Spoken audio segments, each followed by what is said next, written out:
ये संक्रमण आपको होगा ही और अब आप इससे बच नहीं सकते। दुनिया भर के लोग अब इस महामारी के प्रति पूरी तरह से लापरवाह हो चुके हैं। या तो लोग इस महामारी से थक चुके हैं या फिर लोगों ने अब इसकी मौजूदगी से ही इनकार करना शुरू कर दिया है।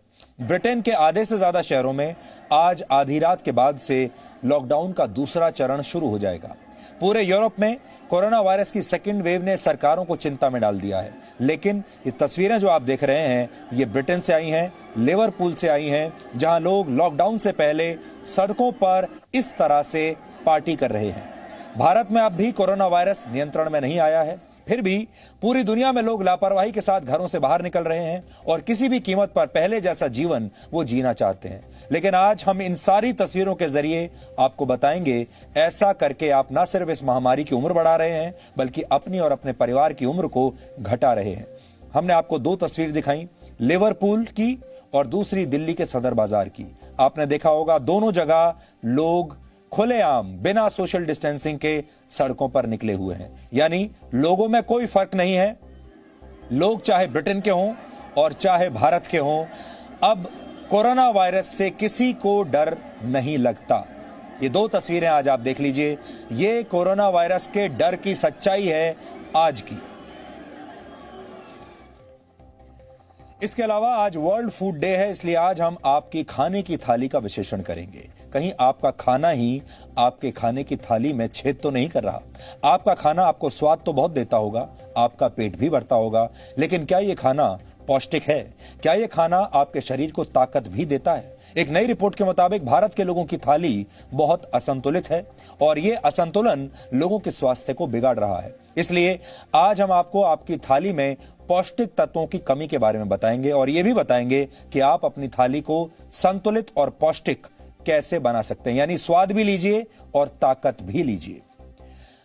आप अपने देश में हल्दी वाले दूध को शायद कोई महत्व नहीं देते होंगे, इसे नकार देते होंगे, लेकिन जब यही हल्दी वाला दूध टर्मरिक लाते कहकर आपको बेचा जाता है तो यह अचानक से फैशनेबल बन जाता है और आप इसकी मनचाही कीमत देने के लिए तैयार हो जाते हैं। पश्चिमी देशों ने इस बात को अच्छी तरह से समझ लिया है, इसलिए पश्चिम में जाकर भारत का योग योगा हो गया और भारत का हल्दी वाला दूध टर्मरिक लाते हो गया।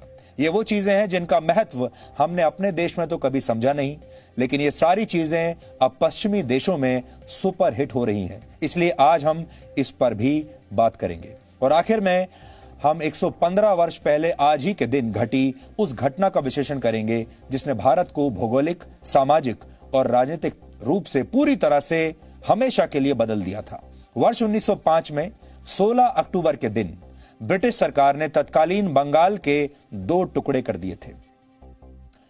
इस घटना को इतिहास में बंग भंग के नाम से जाना जाता है। बंग भंग के जरिए ब्रिटिश सरकार ने पहली बार देश के हिंदुओं और मुसलमानों के बीच फूट डाली थी और यही बंटवारा आगे चलकर पाकिस्तान और बांग्लादेश के निर्माण की वजह बना। अगर बंगाल का बंटवारा उस समय ना हुआ होता तो आज शायद आप अखंड भारत में रह रहे होते। ब्रिटिश सरकार ने वर्ष 1911 में बंगाल के विभाजन को रद्द तो कर दिया था, लेकिन तब तक बहुत देर हो चुकी थी। तब तक हिंदू और मुसलमानों के बीच खाई बहुत बड़ी हो चुकी थी, जो आज भी ऐसी ही है। इसलिए आज हम भारत को हमेशा के लिए बदल कर रख देने वाली इस ऐतिहासिक घटना का एक विश्लेषण करेंगे ताकि आप सब इतिहास से भी कुछ सीख ले सकें। लेकिन सबसे पहले आज की तमाम बड़ी खबरें नॉनस्टॉप न्यूज में।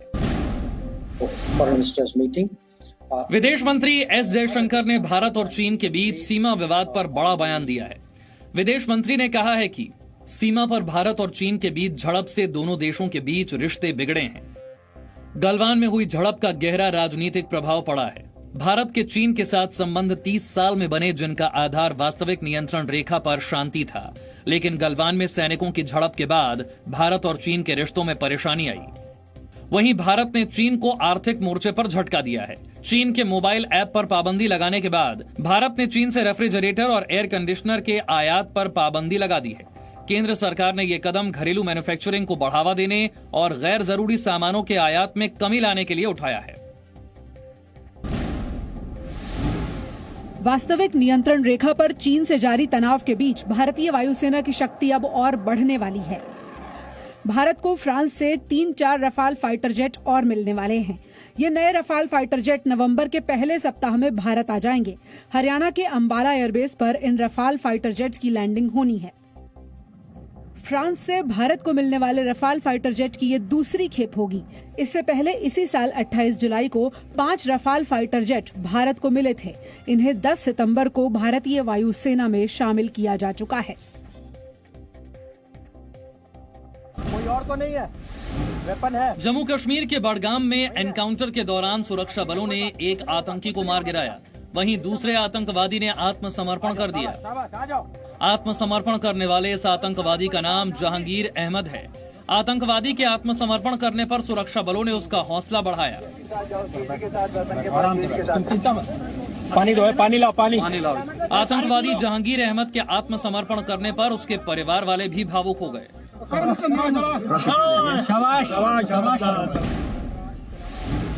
सोनिया गांधी के दामाद रॉबर्ट वाड्रा के करीबी आर्म्स डीलर संजय भंडारी के प्रत्यर्पण के मामले में आज दिल्ली के राउज एवेन्यू कोर्ट ने बड़ा फैसला सुनाया। स्पेशल कोर्ट ने प्रवर्तन निदेशालय की चार्जशीट पर संज्ञान लेते हुए ईडी को लंदन में बैठे संजय भंडारी और अन्य लोगों को समन जारी करके भारत में लाने के लिए प्रत्यर्पण की प्रक्रिया शुरू करने की अनुमति दी। कोर्ट ने प्रवर्तन निदेशालय से कहा कि फास्ट ट्रैक के तहत जांच में तेजी लाई जानी चाहिए। संजय भंडारी का प्रत्यर्पण कराकर उसे भारत के कानून का सामना करवाना चाहिए।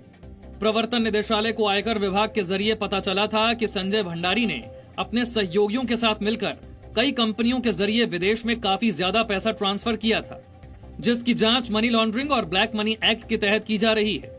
संजय भंडारी का नाम रॉबर्ट वाड्रा की विदेश में खरीदी गई प्रॉपर्टी की खरीद फरोख्त में भी सामने आया था और इस मामले में भी प्रवर्तन निदेशालय रॉबर्ट वाड्रा से कई बार पूछताछ कर चुका है।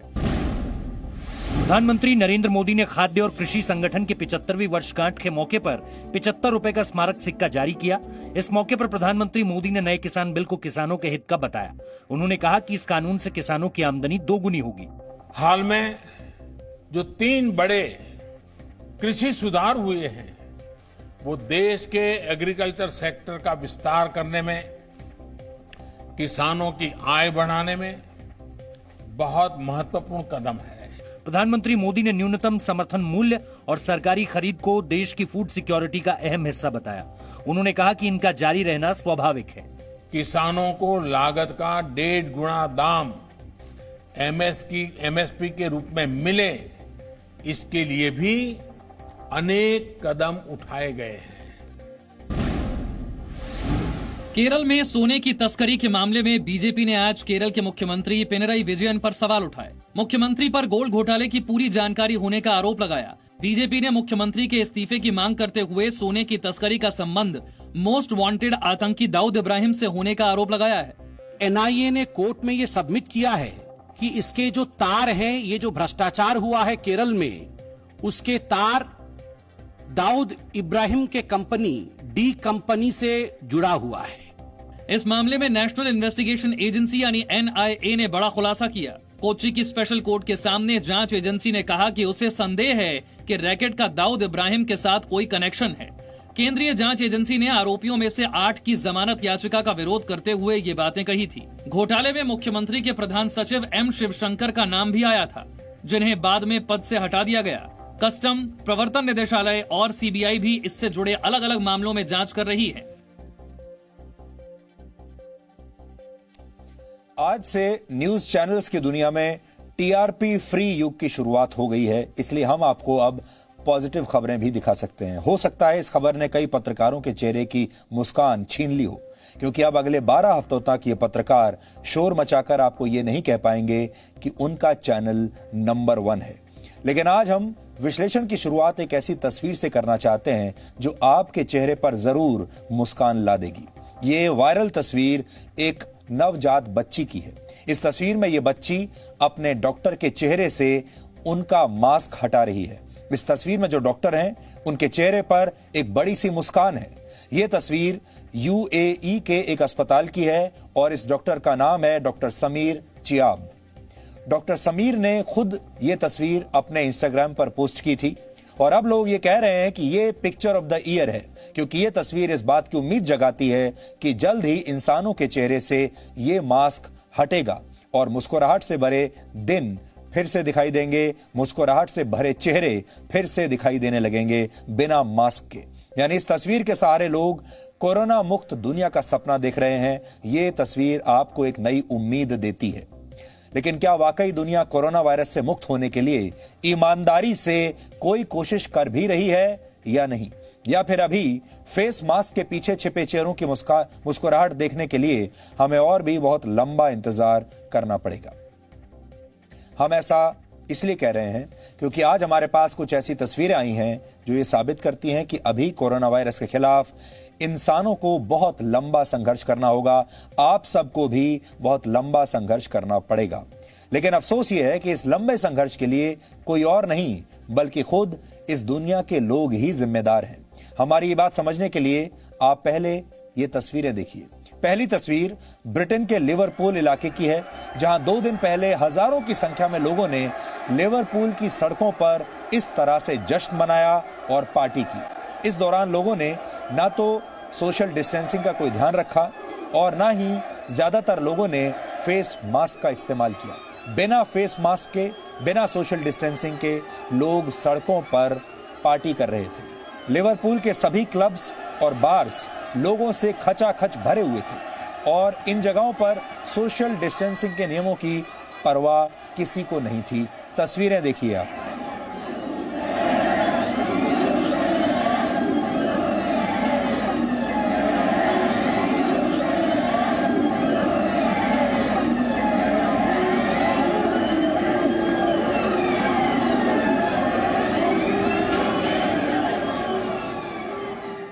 थोड़ी देर के लिए आपको यह लगा होगा कि शायद ये तस्वीरें पुरानी हैं और ये कोविड-19 के युग से पहले की तस्वीरें रही होंगी, लेकिन ये तस्वीरें बिल्कुल नई हैं। अभी 1 दिन पहले की तस्वीरें हैं और इन तस्वीरों में आपने देखा होगा फेस मास्क बिल्कुल गायब है, सोशल डिस्टेंसिंग बिल्कुल गायब है। इसीलिए मैंने कहा आपको ऐसा लगा होगा जैसे ये तस्वीरें शायद पिछले साल की होंगी। ये स्थिति तब है जब आज रात आधी रात से लिवरपूल समेत इंग्लैंड के आधे से ज्यादा शहरों में फिर से लॉकडाउन लागू होने वाला है। लोगों को इस लॉकडाउन का पता था और इसीलिए लोग लॉकडाउन लागू होने से पहले खुलकर पार्टी करना चाहते थे और वो उन्होंने की भी। ब्रिटेन यूरोप के उन देशों में से एक है जहां कोरोना वायरस की दूसरी लहर शुरू हो चुकी है, सेकेंड वेव शुरू हो चुकी है और आपको समझ में नहीं आएगा कि ये लोग सेकेंड वेव के आने से चिंतित हैं या फिर उसका जश्न मना रहे हैं। और कुछ विशेषज्ञ अब इस सेकेंड वेव को पहले से भी ज्यादा खतरनाक मान रहे हैं। चेक रिपब्लिक, फ्रांस, जर्मनी और नीदरलैंड्स जैसे देशों में आंशिक या पूर्ण लॉकडाउन लागू करके कोरोना वायरस की सेकेंड वेव को रोकने की कोशिश हो रही है। इसलिए हो सकता है भारत में भी ऐसी नौबत आगे चलकर आ जाए। अब आपको भारत की राजधानी दिल्ली की तस्वीर दिखाते हैं। यह तस्वीर दिल्ली के सदर बाजार इलाके की है, जहां बड़ी संख्या में लोग दिवाली की खरीदारी करने के लिए हर रोज पहुंच रहे हैं। यहां लिवरपूल की तरह पार्टी तो नहीं हो रही, लेकिन सोशल डिस्टेंसिंग के नियम यहां भी पूरी तरह से गायब हैं और यहां पर भी आपको दिखेगा कि बहुत सारे लोगों ने फेस मास्क नहीं पहना हुआ है। ये भारत की राजधानी दिल्ली है। यहां आप देखिए, लोगों को कोरोना वायरस का कोई डर नहीं, लोग पहले की तरह ही बाहर निकले हुए हैं। लेकिन यहां आपको लोगों के चेहरे पर मास्क जरूर नजर आ जाएंगे। सबके चेहरे पर तो नहीं है, लेकिन कुछ लोगों के चेहरे पर मास्क अभी भी लगे हुए हैं। इससे आपको ऐसा लगेगा कि ये तस्वीरें नई हैं, वरना इन तस्वीरों को देखकर भी ऐसा ही लगता है शायद पिछले साल, पिछली दिवाली की तस्वीर शायद ये रही होगी। तो ये है दिल्ली। लिवरपूल आपने देख लिया, आपने दिल्ली देख लिया और यहाँ से आपको ये समझ में आया होगा कि लोग चाहे कहीं के भी हों, चाहे वो ब्रिटेन के हों, यूरोप के हों, भारत के हों, कहीं के भी लोग हों, अब लोग एक जैसे हो चुके हैं। कोरोना वायरस के मामले में लोग थक चुके हैं और लोग डिनायल मोड में चले गए हैं। यानी लोग अब कोरोना वायरस ठीक सामने खड़ा है लेकिन उसे देखना नहीं चाहते, उसकी मौजूदगी को स्वीकार नहीं करना चाहते। अब शायद वो घरों में और बंद रहने के लिए तैयार नहीं है। इसलिए बहुत सारे लोग कहते हैं भारत में कुछ नहीं हो सकता। ये बात गलत है। भारत के लोग भी ऐसे ही हैं और यूरोप के और पश्चिमी देशों के जो आप जिनको विकसित देश कहते हैं, वहां के लोग भी यही कर रहे हैं। दोनों ही जगह अनुशासन बिल्कुल आपको नजर नहीं आएगा, अनुशासनहीन लोग हैं दोनों ही जगह। अब तीसरी तस्वीर दिल्ली के सिनेमाघरों की है। भारत में कल से सिनेमाघर खुल चुके हैं और लोग सोशल डिस्टेंसिंग के साथ फिल्में देखने जा भी रहे हैं, हालांकि उनकी संख्या बहुत कम है। ये वो लोग हैं जो पूरी सावधानी बरत रहे हैं, सोशल डिस्टेंसिंग का पालन कर रहे हैं। जो लोग बाहर बाजारों में घूम रहे हैं, उन्हें देखकर ये लोग अक्सर सोचते होंगे कि अगर ये उन लोगों के संपर्क में आ गए तो इनका जीवन कैसे संकट में आ जाएगा। यानी हम आपको दो तस्वीरें दिखाई हैं जहां सोशल डिस्टेंसिंग का कोई पालन नहीं हो रहा, और वो तस्वीर है जहां सोशल डिस्टेंसिंग का पालन पूरी तरह से हो रहा है। अब जो लोग पालन कर रहे हैं वो ये सोचते होंगे कि अगर ये लोग जब सिनेमा हॉल से बाहर निकलेंगे और सदर बाजार वाले लोगों के संपर्क में अगर ये आ गए, तब इनका भी वही हाल होगा। इसलिए अब कोई नहीं जानता इसमें दोनों में से कौन सही है और कौन गलत है।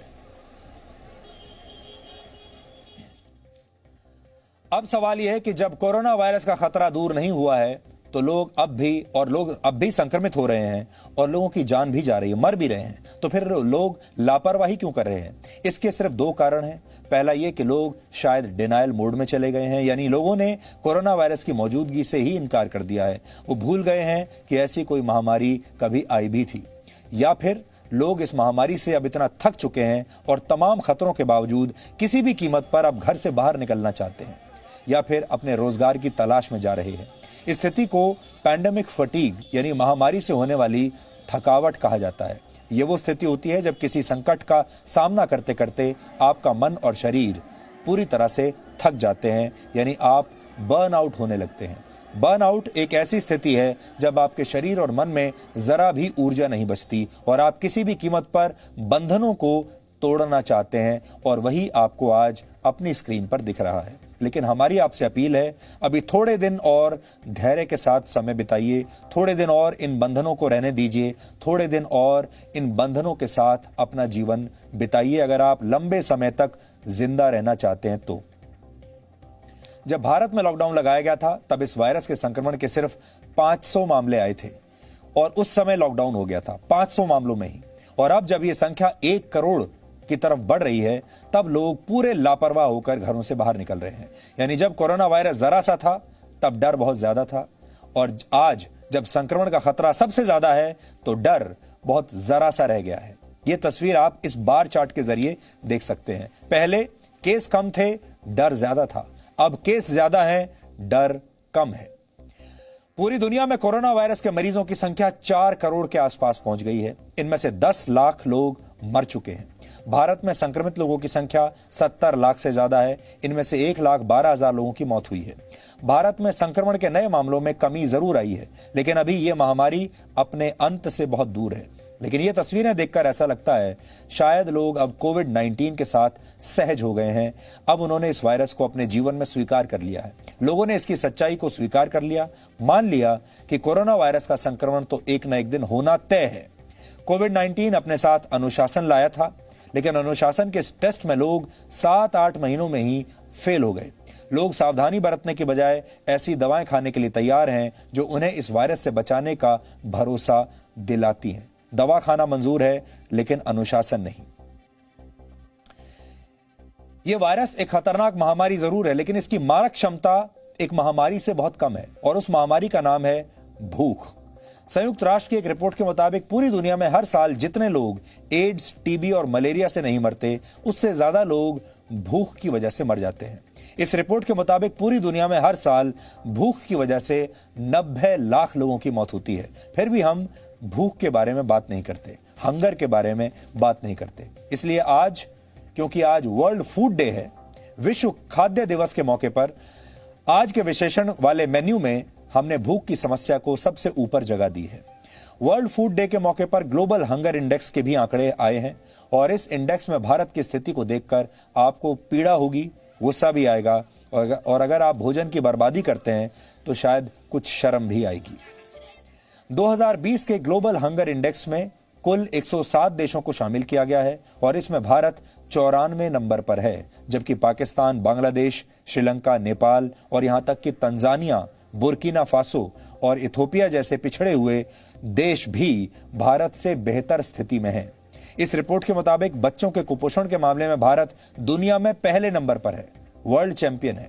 पिछले साल भारत इस इंडेक्स में 117 देशों की लिस्ट में 102 नंबर पर था। इस मामले में भारत की स्थिति सुधर नहीं रही है। डीएनए देखते हुए आप में से बहुत सारे लोग खाना खा रहे होंगे या खा चुके होंगे। दिन भर की मेहनत के बाद भोजन का स्वाद लेना एक सुखद अनुभव होता है और हम कामना करते हैं कि ये सुखद अनुभव हमेशा आपके साथ ऐसे ही बना रहे।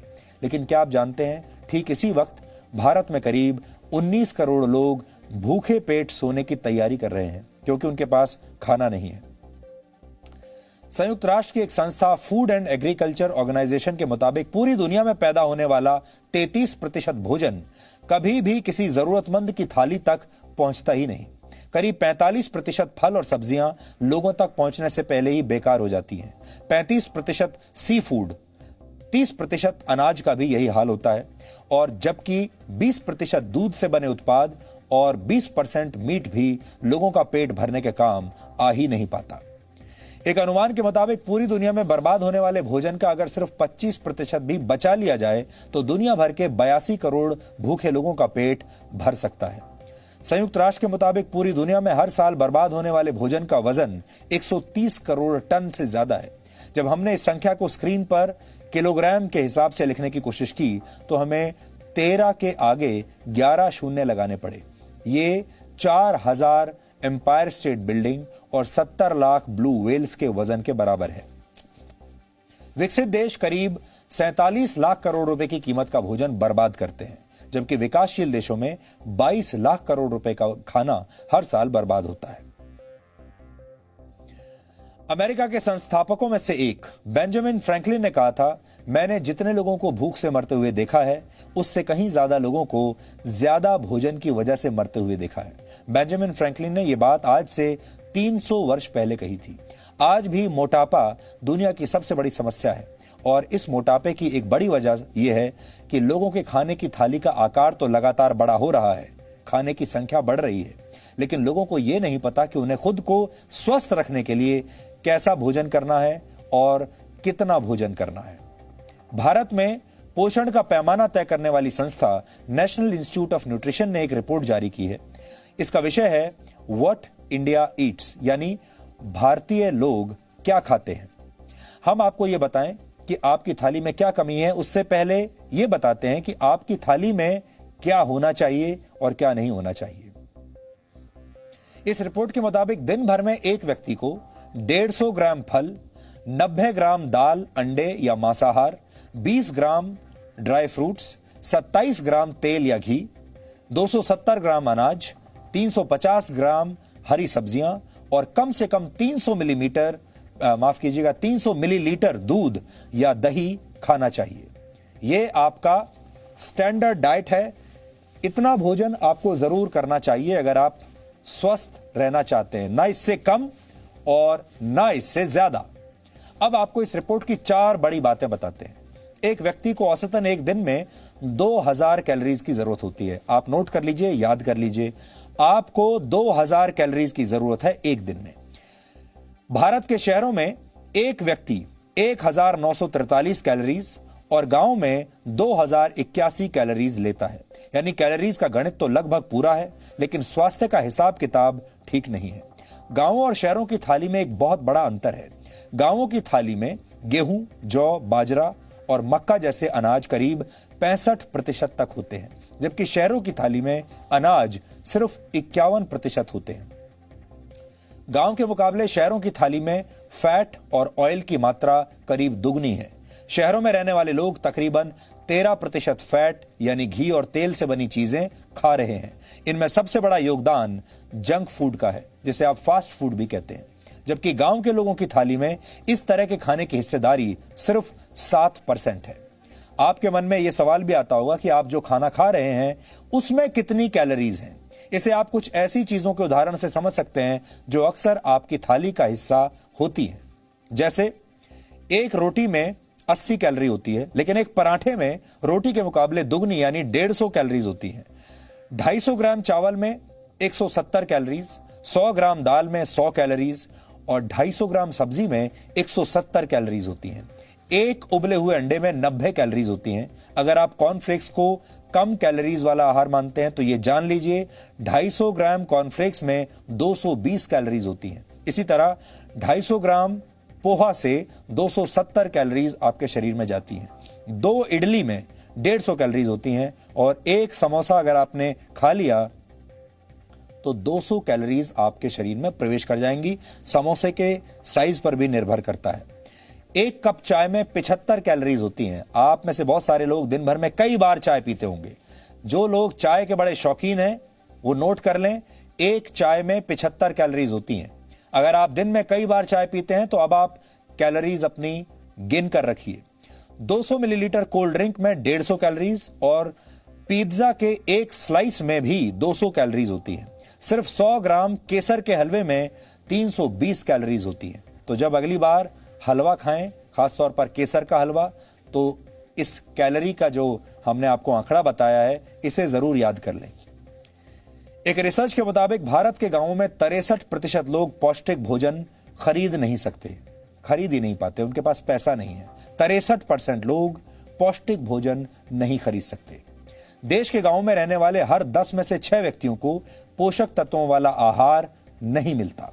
ग्रामीण इलाकों में पोषक तत्वों से भरपूर एक आदर्श थाली की कीमत औसतन 45 रुपए होती है, लेकिन गरीबी की वजह से ज्यादातर गांव के लोग इतना खर्च नहीं कर पाते, उनके पास इतना पैसा ही नहीं है।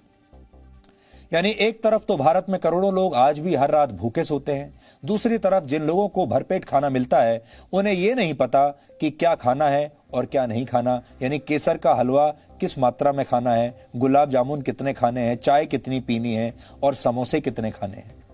आज हमने इसी विडंबना का एक विश्लेषण किया है। आपको ये रिपोर्ट देखनी चाहिए ताकि आपको ये सारी बातें आसानी से समझ में आ जाए और कल से जब आप अपना नया दिन शुरू करेंगे तो ये वाला जो चार्ट है और ये रिपोर्ट अपने मन में इसे जरूर याद रखिए।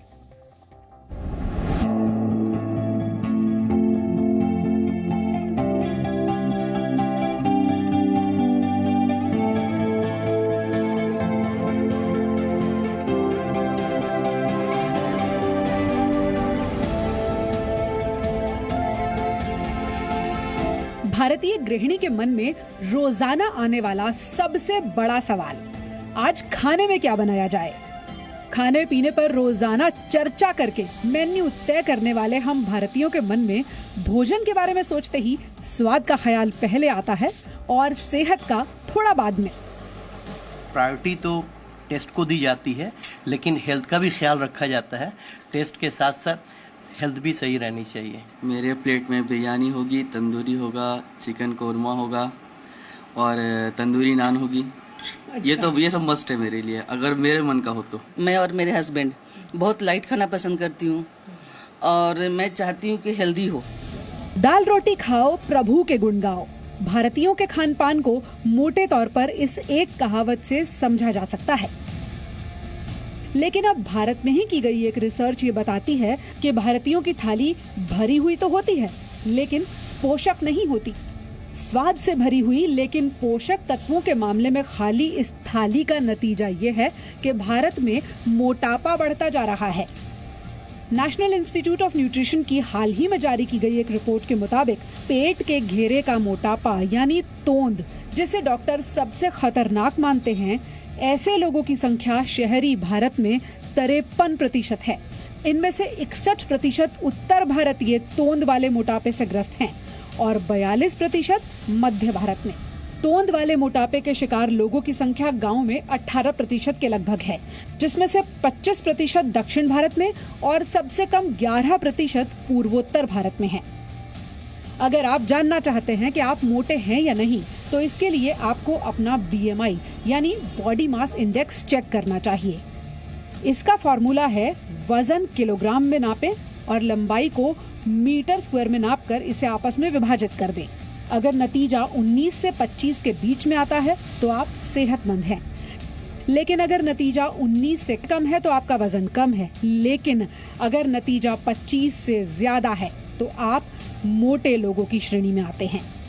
As per the recommendation, one should consume around 450 to 500 grams of fruits and vegetables per day. But what we observe is only 100 to 150 grams of fruits and vegetables is being consumed across India, right from urban to rural areas. आमतौर पर भारतीयों की थाली में अगर रोटी और चावल ना हो तो उसे संपूर्ण थाली ही नहीं माना जाता। सस्ता होने की वजह से भी भारतीयों के खाने में रोटी और चावल की मात्रा ज्यादा होती है और बाकी सब चीजें कम। हल्के खाने में पहली चीज हम कहते हैं कि कार्बोहाइड्रेट्स आप हटाएं। आप चावल और रोटी को रात के खाने से हटा दें, सिर्फ सब्जी और दाल खाएं तो आप न ही बेटर फील करोगे बट आपका वेट रिडक्शन भी ऑटोमेटिकली अच्छा होगा और आपकी लाइफ अच्छी चलेगी। हालांकि रिपोर्ट में ये सलाह दी गई है कि अलग अलग तरह की हरी सब्जियों को ज्यादा खाएं और आलू जैसी सब्जियों को कम। ताजे फल खाएं लेकिन जूस से परहेज करें। भारतीय खान पान में देसी घी, सरसों का तेल और रिफाइंड तेल इस्तेमाल किया जाता है। रिपोर्ट में भी इसी तरह अलग अलग तेल इस्तेमाल करने की सलाह दी गई है। अगर मैं आपसे यह पूछूं कि पेट भर खाने से आपका क्या मतलब है, तो आप में से बहुत से लोगों के मन में कुछ इस तरह की थाली आएगी जिसमें सब चीज़ें होंगी और हाँ, रोटी चावल ज़रूर होगा। लेकिन अगर अब मैं आपसे ये कहूँ कि इसमें से ये रोटी कम कर दीजिए, चावल भी कम कर दीजिए, मिठाई भी कम कर दीजिए और ये जो बाकी चीज़ें हैं इनको बढ़ा दीजिए, तो आपको शायद मज़ा नहीं आएगा। लेकिन डॉक्टर्स ये मानते हैं कि यहीं कहीं आपकी थाली में गड़बड़ हो जाती है जब रोटी की मात्रा बढ़ जाती है, चावल की मात्रा बढ़ जाती है और बाकी चीज़ों की मात्रा घट जाती है। तो आपको करना क्या है, इसको बढ़ाना है और इसको घटाना है। पूजा मक्कड़, जी मीडिया। आपको कैसा खाना खाना चाहिए ये तो हमने आपको बता दिया, लेकिन ये खाना आपको किस समय और किस मात्रा में खाना चाहिए ये भी आप नोट कर लीजिए। ब्रेकफास्ट में यानी नाश्ते में सबसे ज्यादा यानी 800 कैलोरीज तक आप ले सकते हैं, क्योंकि ये पूरे दिन का सबसे महत्वपूर्ण भोजन होता है। इसके बाद लंच में आप 600 कैलोरीज तक ले सकते हैं। इसमें आप रोटी, सब्जी, दाल, चावल, फल वगैरह ले सकते हैं। शाम को स्नैक्स में आप 200 कैलोरीज और ले सकते हैं। ये जरूरत 1 कप चाय और 2 बिस्किट या 1 सैंडविच से पूरी हो सकती है। इससे ज्यादा खाने की जरूरत नहीं। डिनर हमेशा हल्का और हेल्दी ही होना चाहिए, जिससे आपको सिर्फ ज्यादा से ज्यादा 400 कैलोरीज मिले। आपको अपना डिनर अगर हो सके तो रात 8 बजे से पहले कर लेना चाहिए। रात के खाने में रोटी और चावल यानी कार्बोहाइड्रेट्स की मात्रा सबसे कम होनी चाहिए। यानी आप ऐसे समझ लीजिए कि डीएनए शुरू होने से लगभग 1 घंटा पहले आपको अपना डिनर समाप्त कर लेना चाहिए। आयुर्वेद के अनुसार प्रकृति और सूर्य की रोशनी से हमारे भोजन चक्र का बहुत गहरा संबंध है और माना जाता है कि सूर्यास्त के साथ शरीर की फैट जलाने यानी कैलोरीज को बर्न करने की यानी कैलोरीज को ऊर्जा में बदलने की शक्ति कम होती चली जाती है। बदलते लाइफस्टाइल में अगर सूर्यास्त तक भोजन ना भी कर पाएं तो सोने से कम 2 घंटे पहले खाना खाने का एक नियम आपको जरूर बना लेना चाहिए। ये अच्छी नींद और सेहतमंद शरीर दोनों के लिए बहुत जरूरी है। अगर आप ऐसा नहीं करते हैं तो हमारे कहने पर कल से ये आप करके देखिए। 1 हफ्ता 10 दिन अपने आप को ऑब्जर्व करिए और हमें पूरा यकीन है कि आपको अपने जीवन में कुछ सकारात्मक बदलाव जरूर देखने को मिलेंगे। संतुलित भोजन के जरिए आप अपने शरीर को तो स्वस्थ रख सकते हैं, बना सकते हैं, लेकिन आज हम आपको यह भी बताएंगे कि अपने मन को स्वस्थ बनाने के लिए दुनिया के लोग इन दिनों कौन सा नया तरीका अपना रहे हैं और इस तरीके का भारत से क्या कनेक्शन है। अपने मन को स्वस्थ रखने के लिए अब आपको मनोवैज्ञानिकों के पास नहीं बल्कि गाय के पास जाना चाहिए। हालांकि हमारे यहां यह फॉर्मूला बहुत पुराना है, लेकिन आप तो जानते हैं हमारे देश में हमारे पास जो मौजूद है हमने कभी उसका महत्व समझा नहीं है। यानी आपको अपने घर के आसपास की किसी गौशाला या किसी फार्म पर जाकर एक गाय को गले लगाना है और ऐसा करके आप अपने मन से उदासी या डिप्रेशन या स्ट्रेस को दूर कर सकते हैं। विदेशों में यह ट्रेंड बहुत लोकप्रिय हो रहा है आजकल और वहां इसे काउ कडलिंग के नाम से जाना जाता है, यानी गाय को गले लगाना। अमेरिका में कई डेयरी फार्म्स लोगों को काउ कडलिंग की सेवाएं आजकल दे रहे हैं और लोग वहां आते हैं दूर दूर से इन गायों को गले लगाने के लिए। गायों को गले से लगाने की सुविधा देने वाले फार्म मालिकों के मुताबिक गाय का हार्ट रेट इंसानों के मुकाबले थोड़ा कम होता है और उनके शरीर का तापमान थोड़ा ज्यादा होता है इंसानों से। ऐसे में जब कोई इंसान गाय को गले लगाता है तो ये दोनों ही स्थितियां उसके दिमाग को रिलैक्स कर देती हैं। मेडिटेशन यानी ध्यान के दौरान भी दिल की धड़कन धीमी हो जाती है और ऐसा ही गाय को प्यार से छूने या उसके साथ खेलने के दौरान भी होता है। मनोवैज्ञानिकों के मुताबिक गाय के साथ समय बिताने से आपका आत्मविश्वास बढ़ता है और मन में छिपे हुए डर भी दूर हो जाते हैं। अमेरिका में लोग 90 मिनट की इस थेरेपी के लिए करीब 22,000 रुपए तक चुका रहे हैं। 90 मिनट की यह थेरेपी जिसमें गाय को गले लगाना है, इसके लिए अमेरिका में लोग 22,000 रुपए तक देने को तैयार हैं, दे भी रहे हैं।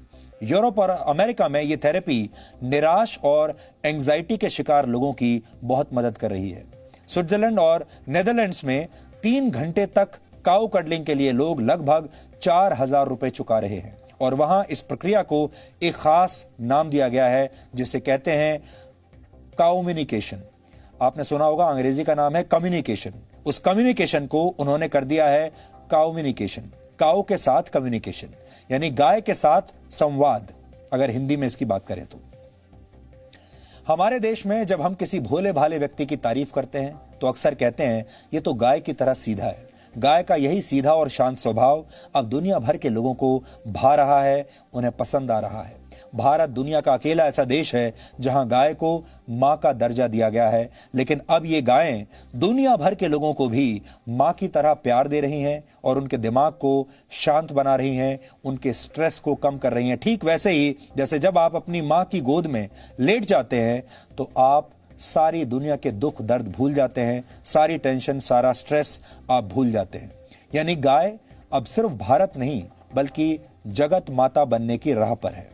हमने गाय की इन ममता भरी तस्वीरों के आधार पर आज आपके लिए एक बहुत ही स्पेशल रिपोर्ट बहुत प्यार से तैयार की है जो आज आपका दिन बना देगी। इसे देखकर आपको भी गाय के साथ समय बिताने और अपने जीवन से नकारात्मक विचारों को दूर करने में बहुत मदद मिलेगी। आप चाहें तो इस वीकेंड पर खुद काऊ कडलिंग का एक रियलिटी चेक कर सकते हैं, खुद करके आप देख लीजिए।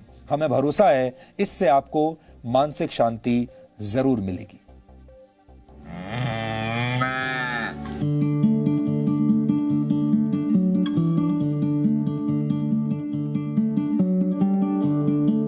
सीधी सादी भोली भाली गाय आपकी जिंदगी में खुशियां बिखेर सकती है। गाय का दूध ही नहीं बल्कि उसका स्पर्श भी आपके दुखी मन में आशा की किरण जगा सकता है।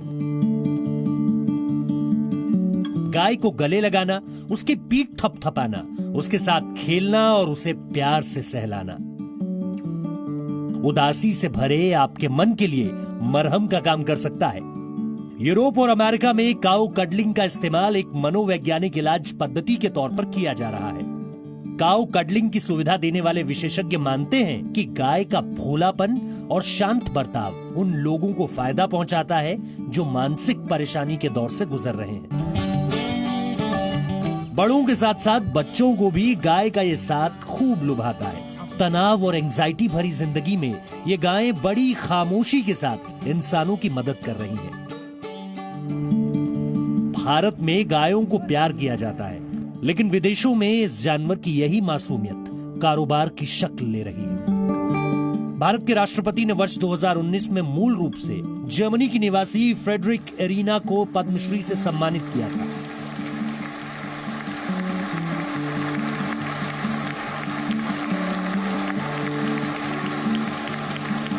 एरिना पिछले 40 वर्षों से वृंदावन में रह रही हैं और लंबे समय से गौशाला के जरिए 1800 गायों की सेवा कर रही हैं। यहाँ के लोग इन्हें सुदेवी माता के नाम से बुलाते हैं। एरिना इस बात की जीती जागती मिसाल है कि गाय को भारत की संस्कृति से अलग नहीं किया जा सकता। पालन करने लगे जब, तो अब इनका प्रेम का प्यार इतने प्यार बन गया, इनको छोड़ नहीं सकता। इतना स्थिति इतना बुरी है, जिसका अंदर नेक दया है, भगवान के प्रति नेक भाव है, छोड़ नहीं सकता। और फिर हमारा तो यहाँ हम तो गोविंद गोपाल को पूजा करते हैं। भारत में गाय को मां का दर्जा दिया गया है। गाय सिर्फ शरीर को स्वस्थ बनाने वाला दूध ही नहीं देती, बल्कि गाय को कामधेनु माना जाता है।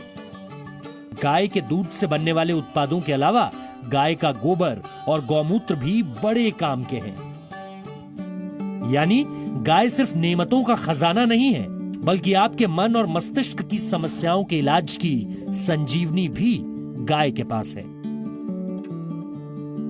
ब्यूरो रिपोर्ट, जी मीडिया।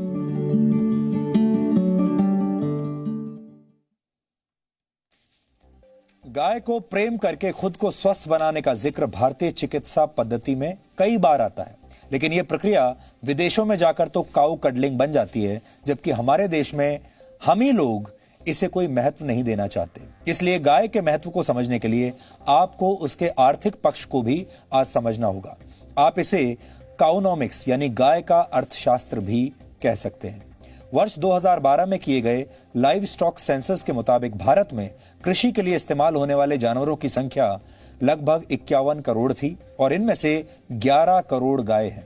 भारत दूध का उत्पादन करने वाला दुनिया का सबसे बड़ा देश है। एक अनुमान के मुताबिक भारत में दूध का उद्योग 6 लाख करोड़ रुपए से भी ज्यादा का है। इसलिए आर्थिक नजरिए से गाय को सबसे फायदेमंद पशुओं में से एक माना गया है। गाय का दूध ही नहीं बल्कि उसका गोबर और गौमूत्र भी आर्थिक तरक्की के दरवाजे किसी के लिए भी खोल सकता है। गायों से हर वर्ष 10 करोड़ टन गोबर हासिल होता है, जिसका इस्तेमाल ईंधन के तौर पर किया जाता है। इसकी कीमत 5,000 करोड़ रुपए आंकी गई है। ईंधन के तौर पर गोबर का इस्तेमाल करने से हर वर्ष 5 करोड़ टन लकड़ी की बचत होती है। रासायनिक खाद के मुकाबले गोबर से बनी प्राकृतिक खाद खेतों के लिए बेहतर होती है और इससे फसल भी अच्छी होती है। अर्थशास्त्र के बाद अब गाय के समाज शास्त्र को भी समझिए। ऋग्वेद में गाय को देवी की संज्ञा दी गई है। वैदिक शास्त्रों में किसी भी जानवर के मुकाबले गाय का जिक्र सबसे ज्यादा बार आता है। गाय से प्राप्त होने वाले दूध, घी, दही, गौमूत्र और गोबर को आयुर्वेद में पंचगव्य कहा जाता है, जिनका इस्तेमाल पूजा पाठ में भी होता है। वैज्ञानिक रिसर्च में भी यह साबित हुआ है कि गाय के दूध का सेवन करके कई रोगों का इलाज किया जाता है और आज भी बड़े बड़े शहरों में लोग गायों का दूध मुंह मांगी कीमत पर खरीदते हैं। गाय के दूध में प्रोटीन, कार्बोहाइड्रेट्स, मिनरल्स और विटामिन डी होता है। यह रोग प्रतिरोधक क्षमता को बढ़ाता है और लोगों को मानसिक तौर पर भी बहुत मजबूत करता है। यानी आपके शरीर को भी मजबूती देता है और आपके मन को भी मजबूती देता है।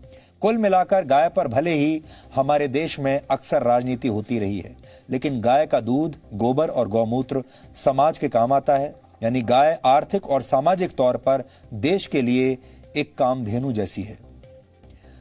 राष्ट्रपिता महात्मा गांधी ने एक बार कहा था कि हमें गायों को मारना नहीं चाहिए बल्कि उनका रक्षक और दोस्त बनना चाहिए। गांधी जी ये भी मानते थे कि गौ रक्षा हिंदू धर्म की तरफ से विश्व को दिया गया सबसे बड़ा तोहफा है। और बाल गंगाधर तिलक ने तो एक बार यहां तक कहा था कि जरूरत पड़े तो उन्हें मार दें लेकिन गायों को छोड़ दिया जाए। यानी गायों के लिए वो अपनी खुद की जान देने के लिए भी तैयार थे। सिर्फ गाय को प्यार करना ही विदेशों में जाकर काऊ कडलिंग नहीं बना, बल्कि भारत का योग पश्चिम में जाकर योगा हो गया। और हमारे देश का हल्दी वाला दूध, जिसे आपकी मां हमेशा आपको पीने के लिए कहती रहती हैं, ये हल्दी वाला दूध जिसे आप बहुत लोकल समझते हैं, ये हल्दी वाला दूध टर्मरिक लाटे बन गया।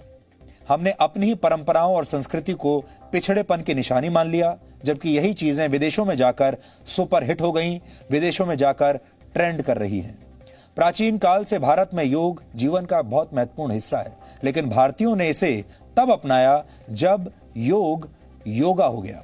अमेरिका में प्राणायाम की ट्रेनिंग के लिए लोग 1,82,000 रुपए तक दे रहे हैं और वहां पर योगा का बाजार लगभग 1,15,000 करोड़ रुपए तक पहुंच गया है। इसी तरह से भारत का हल्दी वाला दूध पश्चिमी देशों में पहुंचकर अब टर्मरिक लाटे बन गया है।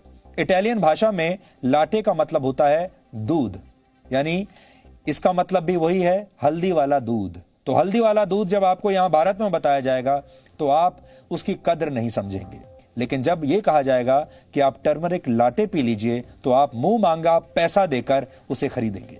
और यह नाम भारत और पश्चिमी देशों के लोगों को बहुत फैशनेबल लगता है, लेकिन असली नाम यानी हल्दी वाला दूध किसी को पसंद नहीं आता। लेकिन जैसे ही यह फैशनेबल होकर टर्मरिक लाटे बनता है तो लोग इसकी मुंह मांगी कीमत देते हैं। आजकल भारत समेत कई देशों में आपको टर्मरिक लाटे आसानी से मिल जाएगा और बड़ी बड़ी मल्टीनेशनल कंपनियां जो इससे पहले आपको कॉफी बेचा करती थीं, अब अपने आउटलेट्स में टर्मरिक लाटे भी बेच रही हैं।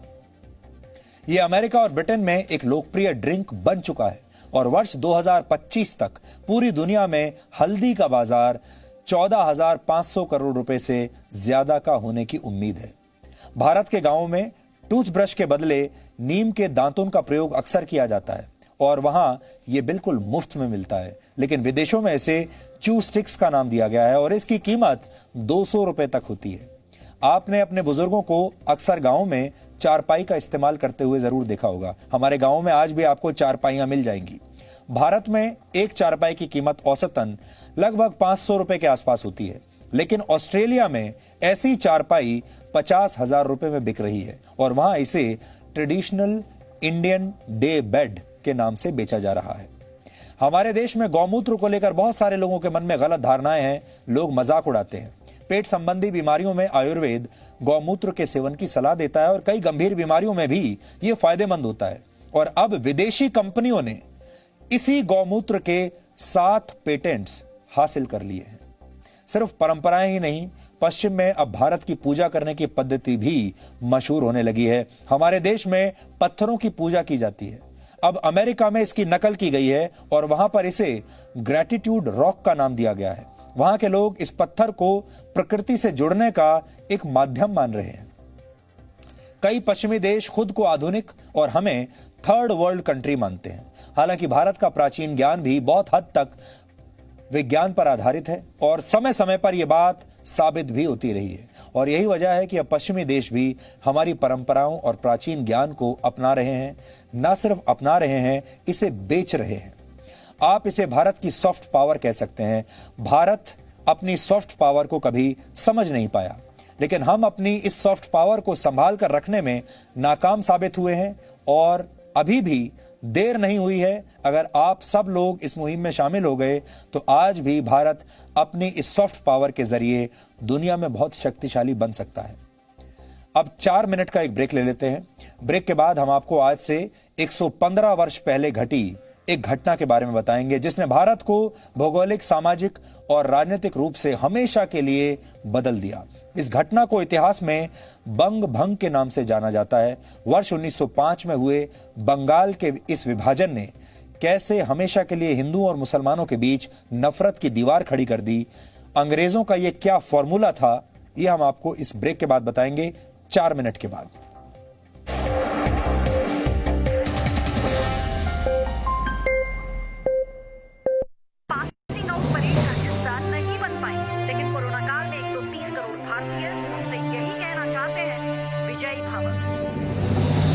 कहते हैं कि संभव की सीमा जानने के लिए असंभव से आगे निकलना पड़ता है और योद्धा वही है जिसके मन में गौरवशाली परंपराओं के लिए सम्मान हो और जिसके कंधों पर अपने देश का अभिमान हो। Ladies and gentleman, lieutenant Anjali Kumar. Zee News, परंपरा संस्कारों की।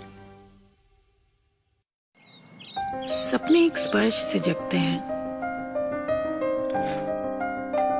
कहते हैं ना, पहला कदम ही सफलता की सीढ़ी बनता है।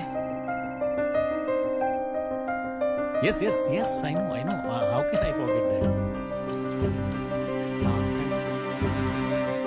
अरे दिव्या, कितना टाइम लगेगा यार? मम्मा, मेरा होमवर्क। अरे बहू, पूजा की थाली। परिवार की आशाएं बेड़ियां बनेंगी या पंख, चुनना आपको है। समय की धड़कन नहीं बदलती, समय के साथ हम बदलते हैं।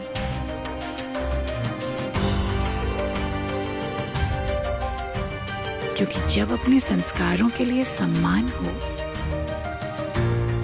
तो दुनिया झुकती है। जी न्यूज, परंपरा संस्कारों की।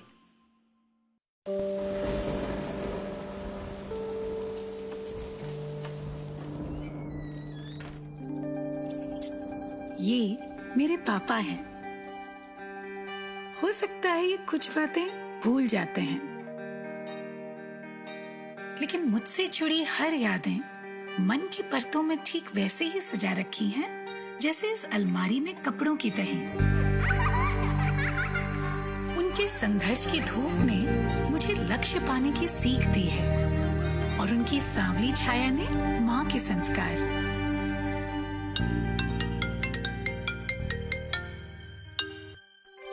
प्रणाम पापा। जीते रहो। आज तो हाँ पता है, आज आपके लिए बहुत स्पेशल दिन है। आज मैं आपको बहुत मिस कर रही हूँ पापा। इतिहास में ऐसा पहली बार हो रहा है जब लेफ्टिनेंट के परिवार वाले पासिंग आउट परेड का हिस्सा नहीं बन पाए, लेकिन कोरोना काल में 130 करोड़ भारतीय उनसे यही कहना चाहते हैं, विजयी भव। पापा कहते हैं कि संभव की सीमा जानने के लिए असंभव से आगे निकलना पड़ता है और योद्धा वही है जिसके मन में गौरवशाली परंपराओं के लिए सम्मान हो और जिसके कंधों पर अपने देश का अभिमान हो। Ladies and gentleman, lieutenant Anjali Kumar. Zee News, परंपरा संस्कारों की। सपने एक स्पर्श से जगते हैं। कहते हैं ना, पहला कदम ही सफलता की सीढ़ी बनता है। Yes, I know. How can I forget that? अरे दिव्या, कितना टाइम लगेगा यार? मम्मा मेरा होमवर्क। अरे बहू, पूजा की थाली। परिवार की आशाएं बेड़ियां बनेंगी या पंख।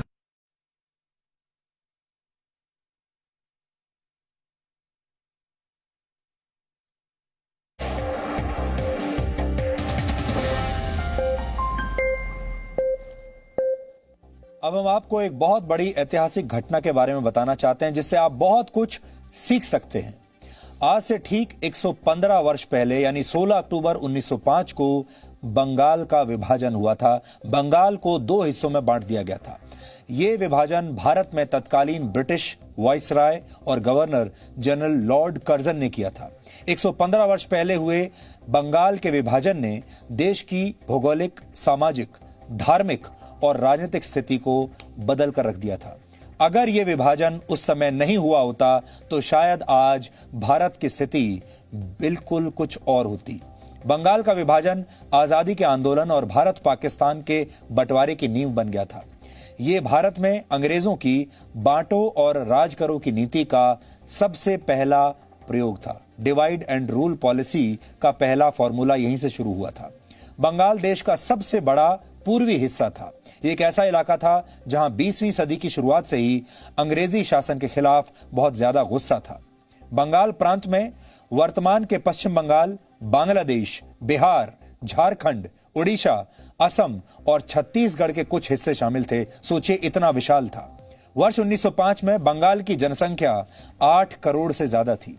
लॉर्ड कर्जन ने बंगाल के विभाजन के लिए ब्रिटिश सरकार को यह तर्क दिया था कि इतने बड़े प्रांत का प्रबंधन करना बहुत मुश्किल काम है, यानी इसके प्रशासन में बहुत मुश्किल आ रही है। 4 जुलाई 1905 को लंदन के हाउस ऑफ कॉमन्स में बंगाल के बंटवारे का प्रस्ताव लाया गया और इसके 2 दिन बाद यानी 6 जुलाई को जब बंगाल के अखबारों में यह खबर आ गई तो बंगाल के लोग हैरान रह गए। लोग कुछ कर पाते, रिएक्ट कर पाते, विरोध कर पाते उससे पहले ही 19 जुलाई 1905 को लॉर्ड कर्जन ने बंगाल के विभाजन की तारीख का भी ऐलान कर दिया। लॉर्ड कर्जन ने बंटवारे की तारीख 16 अक्टूबर 1905 तय की थी। अगले दिन बंगाल के कई नेताओं ने विधान परिषद में यह मुद्दा उठाया। सुरेंद्र नाथ बनर्जी के अखबार बंगाली में इस घोषणा का खुलकर विरोध किया गया। अंबिका चरण मजूमदार, जो बाद में कांग्रेस के अध्यक्ष बने थे, उन्होंने विधान परिषद में लेफ्टिनेंट गवर्नर से कहा, क्या कहा सुनिए आप। उन्होंने कहा, हम फिर से मुगलों और पठानों के अत्याचारी युग में पहुंच गए हैं, ऐसा उन्होंने कहा। बंगाल का बंटवारा हिंदुओं और मुसलमानों की आबादी को ध्यान में रखकर किया गया था। बहुत सोच समझकर यह रणनीति बनाई गई थी। पूर्वी बंगाल और असम का क्षेत्र मुस्लिम बाहुल्य था। पूर्वी बंगाल और असम, बाकी के हिस्सों में हिंदुओं की संख्या ज्यादा थी।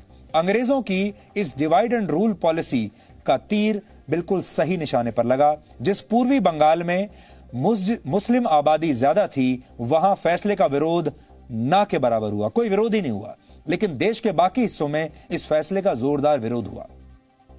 बाल गंगाधर तिलक ने पुणे और बॉम्बे में विरोध की कमान संभाली। पंजाब और उत्तरी भारत में यह आंदोलन लाला लाजपत राय की अगुवाई में हुआ और जगह जगह मीटिंग्स की गई और उनमें फैसला किया गया कि ब्रिटिश सामान का बहिष्कार किया जाएगा।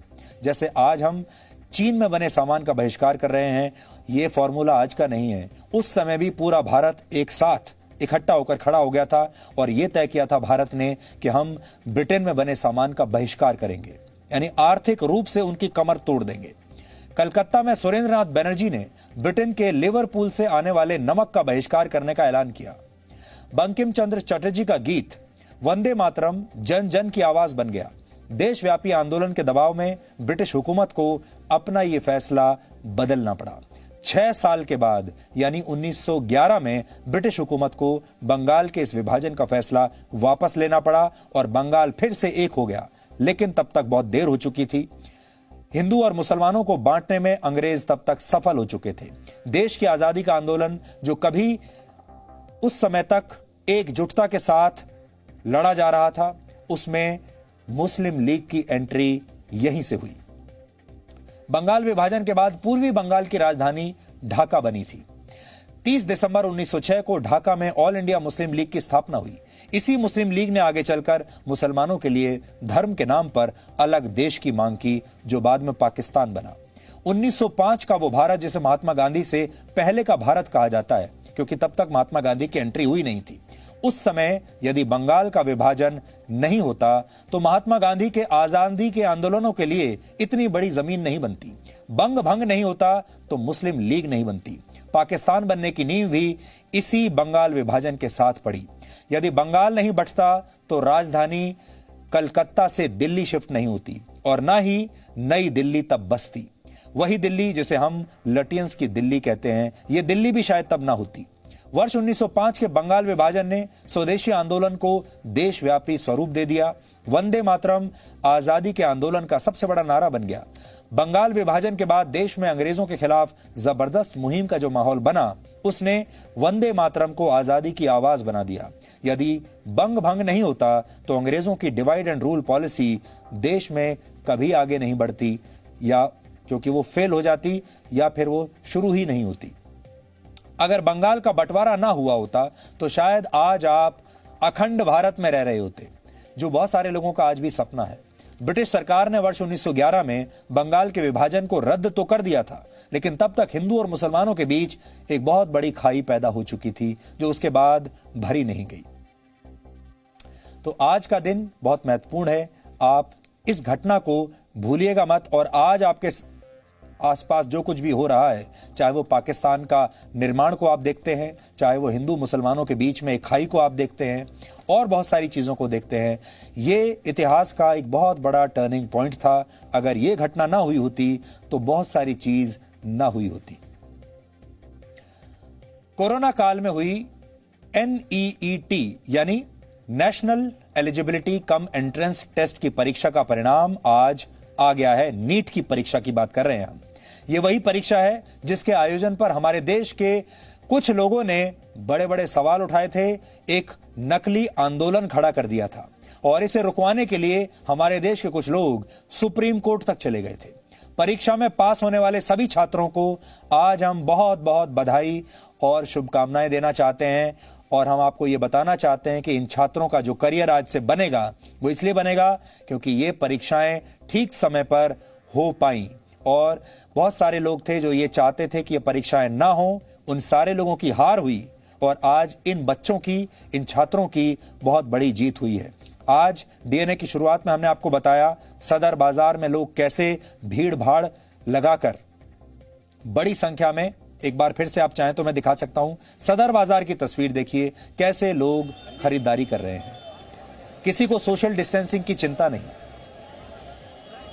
और उससे पहले हमने आपको लिवरपूल की, ब्रिटेन की तस्वीरें दिखाई थी जहां लोग पार्टी कर रहे हैं, वहां भी किसी को चिंता नहीं। अब आप ये सोचिए, जब लोग इस कोरोना काल में ऐसे पार्टी कर सकते हैं, खरीदारी के लिए बाहर निकल सकते हैं, सारे नियमों की धज्जियां उड़ा सकते हैं, तो क्या परीक्षा नहीं दे सकते? या इन सारे लोगों को विरोध करने के लिए सिर्फ एक परीक्षा ही मिली थी? ये सारे लोग सब कुछ कर रहे हैं, जश्न मना रहे हैं, पार्टी कर रहे हैं, खरीदारी कर रहे हैं, घर से बाहर निकल रहे हैं, किसी को कोई चिंता नहीं कोरोना वायरस की। क्या सिर्फ बच्चों की परीक्षा रोकने में ही सारी ताकत लगाना ठीक था? आज आप सबके लिए ये सोचने का दिन है। आज पूरे देश को ये सोचना चाहिए था कि कैसे कितने गलत मुद्दे पर ये एक नकली आंदोलन खड़ा करने की कोशिश तब की गई थी, छात्रों के नाम पर, जबकि छात्र ऐसा कभी नहीं चाहते थे। नीट की प्रवेश परीक्षा 13 सितंबर को हुई थी और 33 दिनों में इसके नतीजे आ भी गए। बहुत बड़ा दिन है। अब इस परीक्षा में सफल हुए छात्र मेडिकल कॉलेजेस में पढ़ाई करेंगे, डॉक्टर बनकर देश की सेवा करेंगे, अपना करियर बनाएंगे, अपने परिवार के लिए कुछ अच्छा कर पाएंगे। इस बार की नीट परीक्षा में ओडिशा के राउरकेला जिले के शोएब आफ्ताब ने टॉप किया है और आज हम शोएब आफ्ताब को बहुत बधाई देना चाहते हैं, बहुत शुभकामनाएं देना चाहते हैं। सबसे बड़ी बात यह है कि शोएब आफ्ताब को 720 में से 720 अंक मिले हैं, 100% मार्क्स। यानी शोएब ने नीट की परीक्षा 100% अंकों से पास की है। शोएब और उनकी मां सुल्ताना रजिया ने जी मीडिया से आज बात की। उन्होंने क्या कहा, यह आज देश के सभी छात्रों को सुनना चाहिए और उनके परिवार को भी सुनना चाहिए। जो भी फ्यूचर नीट एस्पिरेंट्स हैं उनको मैं यही रेकमेंड करूंगा कि आप अपने गोल्स को लेके सीरियस रहें और अपने पाथ से डेविएट ना हो और अपने जो आपका जो पाथ है उस पर फोकस्ड रहे। और जैसे कोई भी आपको प्रॉब्लम्स आए तो आपको उसे फेस करना चाहिए, उससे दूर भागने से कुछ नहीं होगा। जैसे कि इस साल कोविड का प्रॉब्लम था, उसको भी मैंने अपने एडवांटेज में लिया और मैं उसे एडवांटेज में काउंट करता हूँ, क्योंकि उस टाइम पे मैंने ज़्यादा से ज़्यादा स्टडी में कर पाया और मैं कोटा में ही रहा, मैं घर नहीं गया। इससे क्या है कि कोई डिस्ट्रैक्शंस भी नहीं हो पाए मेरे। आपने कहा आप कार्डियो में जाना चाहेंगे, कोई खास वजह? नहीं, कोई खास वजह वैसे तो नहीं है। इंडिया में जो भी केसेस होते हैं कार्डियो के ज़्यादा होते हैं, तो इसलिए बस। बहुत मेहनत परिजनों की भी रही, किस तरह पूरा एक तरह से तप इन्होंने किया आप देख? हाँ, जैसा कि मेरे पापा को अकेले रहना पड़ता था ओडिशा राउरकेला में और मेरी मम्मी और मेरी बहन मेरे साथ थी। और जैसा कि उनके जो सोशल लाइफ को उनको सैक्रिफाइस करना पड़ा, इसके लिए मैं उनको थैंक्स कहना चाहूँगा। और एक माँ के लिए सबसे बड़ी उपलब्धि होती है उनका बेटा जग में नाम रोशन करे। आज वो दिन है। जी सर, आज मेरे लिए बहुत ही बड़ी दिन है सर। भावुक है पूरा देश आपके साथ। कंट्रोल नहीं कर सकती सर, मतलब आज एक्सप्लेन भी नहीं कर सकती मैं कितनी खुश हूँ। ये जो संघर्ष आपने किया, क्या कहें कि उसका परिणाम आज मिला? आज बहुत बड़ा परिणाम मिला मुझे। Success is when you definitely हमारी भी turn into autograph. Sir, success बहुत बड़ी हार्ड वर्क और कॉन्फिडेंस बिल्कुल हर आदमी के पास होना चाहिए सर। कॉन्फिडेंस और हार्ड वर्क जिसके पास है सर, वो सक्सेस जरूर मिलेगा उसको। बेटे ने एम्स चुना है, कार्डियो बनेंगे। किस तरह आगे इन्हें आप एक मैसेज देना चाहेंगी लोगों की सेवा करने के लिए? ये सर, मैं तो चाहती हूँ कि लोगों को सेवा हो। सारे भारत के आदमी, जितने भारत वर्ष में जितने मतलब आदमी हैं जो इलाज नहीं कर पाते हैं, उसको जरूर उसको सक्सेस उसको जरूर उसको ये खुशी के और आपके संघर्ष के आंसू है। सर, बहुत ही संघर्ष। जी न्यूज़ भी इसे सलाम करता है। आपकी भी मेहनत रही, भाई ने आपका जिक्र किया। आज ये सफल हुए हैं, कल आपका दिन है, क्या कहें? मैं यही कहना चाहती हूँ कि जो भी आप ड्रीम करते हो उसे आपको पूरा करना है और ये इंस्पायर मैंने अपने भाई से सीखा। बिल्कुल। जब एक बच्चा सफल होता है इस तरीके से, जब एक छात्र सफल होता है इस तरह के किसी परीक्षा में, तो वो उस छात्र की सफलता नहीं होती, पूरे परिवार की सफलता होती है, उसके माँ बाप की सफलता होती है, भाई बहनों की सफलता होती है। इसलिए ये देश के हर परिवार के लिए एक बहुत बड़ी केस स्टडी है। देश के हर परिवार के लिए अगर आप हमसे पूछें तो सबसे बड़ी खबर आज यही होनी चाहिए और हम उम्मीद करते हैं कि ये बच्चा शोएब देश के हर परिवार को प्रेरित करेगा, देश के हर युवा को, हर छात्र को प्रेरित करेगा कि मेहनत का कोई दूसरा ऑल्टरनेटिव होता नहीं है। और अब आप सोचिए, इस देश में ऐसे लोग थे जिन्होंने शोएब के इस भविष्य को बर्बाद करने की कोशिश की, जिन्होंने ये कोशिश की कि शोएब अपना इम्तिहान ना दे पाए, ये इम्तिहान रद्द हो जाए। और अब आप सोचिए अगर ये इम्तिहान रद्द हो गए होते तो शोएब जैसे जो लाखों छात्र हैं उनका क्या होता। शोएब की मां को अभी आपने देखा, वो भावुक हो गई। उन जैसे मां बाप का क्या होता जिन्होंने अपने बच्चे के साथ वर्षों से वो संघर्ष कर रहे हैं, मेहनत कर रहे हैं। शोएब की मां ने कहा कि आत्मविश्वास और मेहनत से कुछ भी हासिल किया जा सकता है, और जैसा शोएब ने करके भी दिखाया। शोएब दिल्ली के एम्स से पढ़ाई करना चाहते हैं। उनका सपना एक कार्डियोलॉजिस्ट बनकर देश की सेवा करना है, और हम शोएब को आज बहुत बहुत बधाई देना चाहते हैं, शुभकामनाएं देना चाहते हैं। शोएब की मां, उनको और भी ज्यादा हम बधाई देना चाहते हैं क्योंकि उन्हें भी बहुत बड़ा श्रेय इसमें जाता है। और देश के हर परिवार को भी आज हम ये कहना चाहते हैं कि इस बच्चे से, इसके परिवार से जरूर आपको सीखना चाहिए। इससे ये सीखना चाहिए कि मेहनत करके कैसे सफलता हासिल की जा सकती है इस तरह के माहौल में भी जो बहुत नेगेटिव है। आज से आप जानते हैं न्यूज चैनल्स में टीआरपी फ्री युग की शुरुआत हो गई है। अगले 83 दिनों तक सभी न्यूज चैनल्स के पास अब एक बहुत बड़ा अवसर है, क्योंकि 83 दिनों तक कोई टीआरपी रेटिंग नहीं आएगी। अब ये न्यूज चैनल्स पर है कि वो कैसी जानकारी अपने दर्शकों तक पहुंचाना चाहते हैं, क्योंकि टीआरपी का दबाव अब उनके ऊपर खत्म हो गया। कल हमने आप सभी से खबरों पर आपके सुझाव मांगे थे, और पिछले 24 घंटों से आप सब ने हमें लगातार अपने सुझाव भेजे हैं और भेज भी रहे हैं। कुछ सुझाव आज हम आपके सामने रखना चाहते हैं जो हमारे दर्शकों ने हमें भेजे हैं। ये पहले तो आप ईमेल एड्रेस नोट कर लीजिए जो अभी हमने आपको दिखाया, यहां पर आप अपने सुझाव दे सकते हैं। सुझाव: सबसे ज्यादा सकारात्मक और प्रेरणा देने वाली खबरों को दिखाने की मांग की गई है। भारत के लोग चीखने चिल्लाने वाली बहस नहीं देखना चाहते। अगला सुझाव: दुनिया में सबसे ज्यादा युवा भारत में है, इसलिए नौकरियों के बारे में, रोजगार के बारे में जानकारी देने के लिए भी बहुत लोगों ने कहा है। भारत के लोग टेक्नोलॉजी और विज्ञान के बारे में जानना चाहते हैं। बड़ी संख्या में दर्शकों ने हमें यह लिखा है। उन्हें देश के वैज्ञानिकों की कहानियां जानने की भी बहुत इच्छा है, और हमारे दर्शक टॉप रैंकिंग लाने वाले छात्रों की सफलता का फॉर्मूला भी सुनना चाहते हैं। जैसे अभी हमने शोएब के बारे में आपको दिखाया, इस तरह की खबरें हमारे देश के लोग जानना चाहते हैं कि शोएब जैसे जो मेधावी छात्र हैं उनके पास सफलता का क्या फॉर्मूला है, ये हमें बताइए। देश के लोगों को डिफेंस यानी रक्षा से संबंधित और भारतीय सेना से जुड़ी खबरें भी देखने का मन है, और कहा जाता है असली भारत गांवों में बसता है, इसलिए हमें किसानों के लिए जरूरी खबरें भी दिखाने के लिए बहुत सारे दर्शकों ने लिखा है। ये सुझाव देने वालों में अहमदाबाद से संगीता अग्रवाल, अंडमान निकोबार से आजीन हुसैन अली और जयपुर से अक्षता रावल और चारवी रावल शामिल है। हम सबके नाम नहीं ले सकते यहां पर, लेकिन कुछ खास दर्शकों के नाम हम यहां पर ले रहे हैं।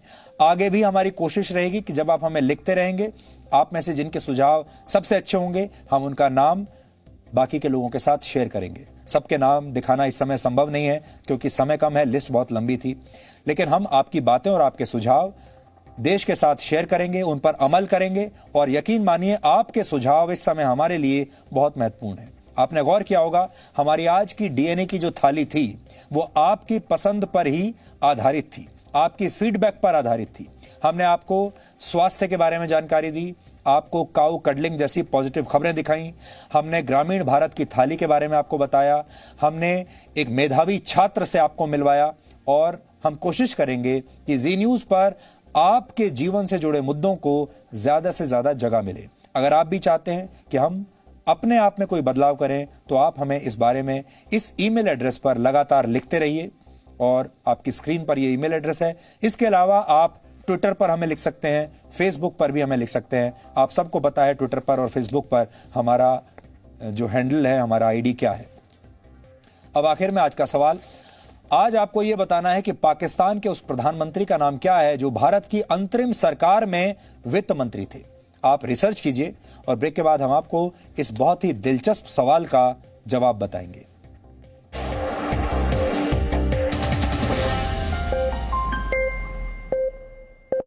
परेड का हिस्सा नहीं बन पाई, लेकिन कोरोना काल में 130 करोड़ भारतीय उनसे यही कहना चाहते हैं, विजयी भव। पापा कहते हैं कि संभव की सीमा जानने के लिए असंभव से आगे निकलना पड़ता है, और योद्धा वही है जिसके मन में गौरवशाली परंपराओं के लिए सम्मान हो और जिसके कंधों पर अपने देश का अभिमान हो। Ladies and gentleman, lieutenant Anjali Kumar, Zee News. परंपरा संस्कारों की। सपने एक स्पर्श से जगते हैं। कहते हैं ना, पहला कदम ही सफलता की सीढ़ी बनता है।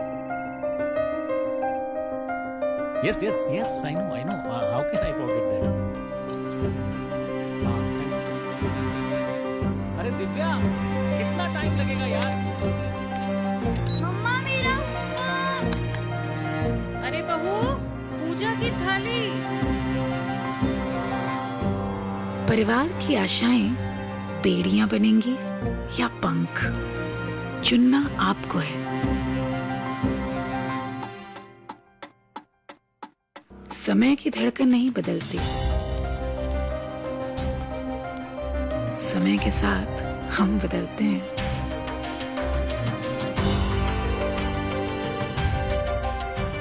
क्योंकि जब अपने संस्कारों के लिए सम्मान हो तो दुनिया झुकती है। जी न्यूज़, परंपरा संस्कारों की।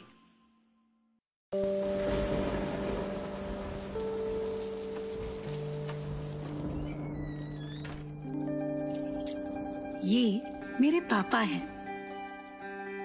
हो सकता है ये कुछ बातें भूल जाते हैं,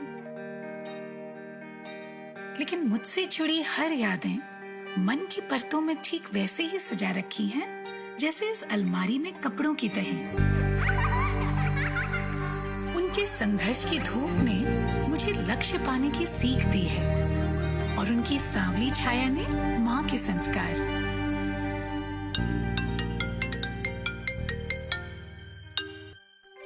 प्रणाम पापा।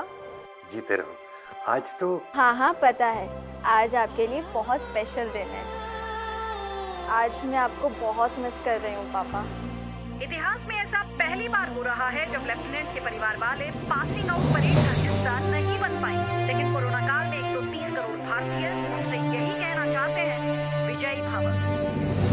पापा कहते हैं कि संभव की सीमा जानने के लिए असंभव से आगे निकलना पड़ता है, और योद्धा वही है जिसके मन में गौरवशाली परंपराओं के लिए सम्मान हो और जिसके कंधों पर अपने देश का अभिमान हो। Ladies and gentleman, lieutenant Anjali Kumar. Zee News, परंपरा संस्कारों की। सपने एक स्पर्श से जगते हैं। कहते हैं ना, पहला कदम ही सफलता की सीढ़ी बनता है। Yes, I know. How can I forget that? अरे दिव्या, कितना टाइम लगेगा यार? मम्मा मेरा होमवर्क। अरे बहू, पूजा की थाली। परिवार की आशाएं बेड़ियां बनेंगी या पंख, चुनना आपको है। समय की धड़कन नहीं बदलती, समय के साथ हम बदलते हैं।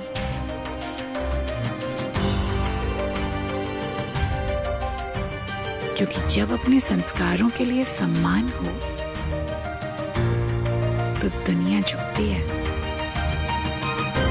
जी न्यूज़, परंपरा संस्कारों की।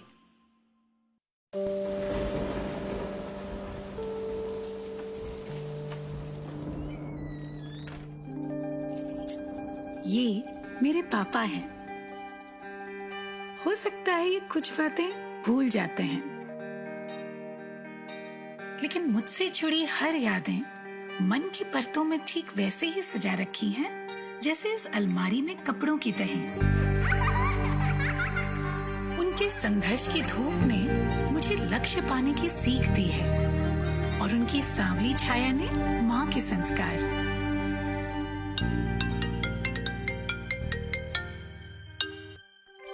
प्रणाम पापा। जीते रहो। आज तो हाँ पता है, आज आपके लिए बहुत स्पेशल दिन है। आज मैं आपको बहुत मिस कर रही हूँ पापा। इतिहास में ऐसा पहली बार हो रहा है जब लेफ्टिनेंट के परिवार वाले पासिंग आउट परेड का हिस्सा नहीं बन पाए, लेकिन कोरोना काल में 130 करोड़ भारतीय उनसे यही कहना चाहते हैं, विजयी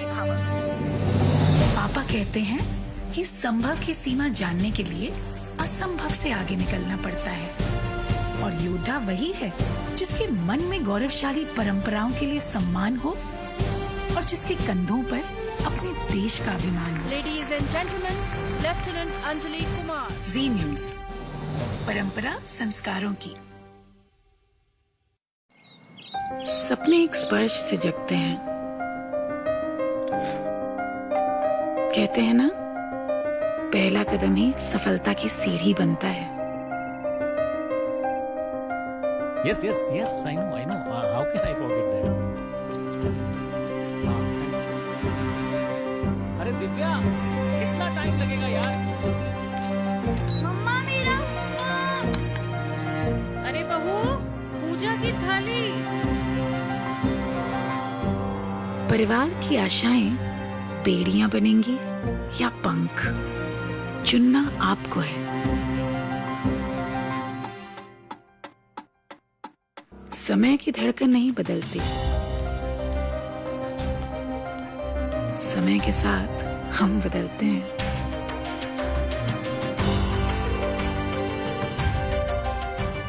क्योंकि जब अपने संस्कारों के लिए सम्मान हो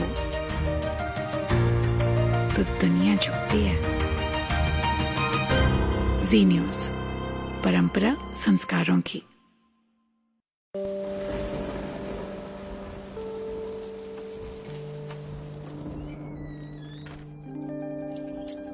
ये मेरे पापा हैं। हो सकता है ये कुछ बातें भूल जाते हैं, लेकिन मुझसे जुड़ी हर यादें मन की परतों में ठीक वैसे ही सजा रखी हैं जैसे इस अलमारी में कपड़ों की तहें। उनके संघर्ष की धूप ने मुझे लक्ष्य पाने की सीख दी है और उनकी सांवली छाया ने माँ के संस्कार।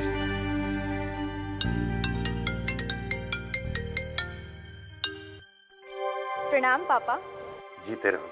आज तो हाँ पता है, आज आपके लिए बहुत स्पेशल दिन है।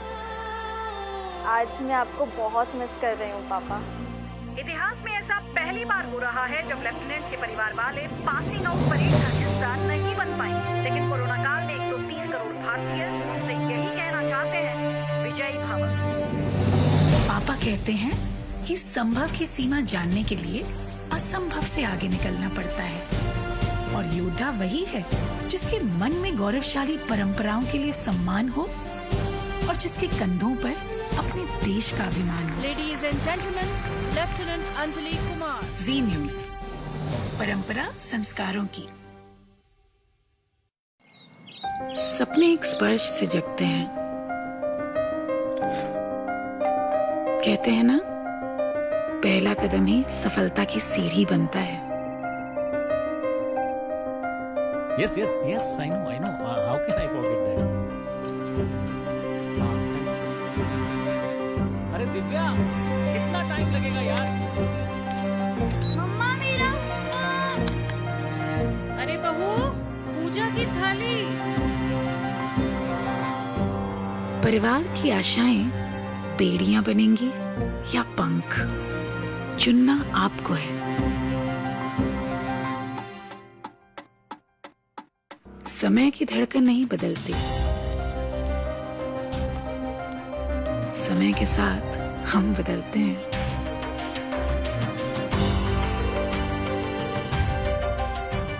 क्योंकि जब अपने संस्कारों के लिए सम्मान हो तो दुनिया झुकती है। जी न्यूज, परंपरा संस्कारों की।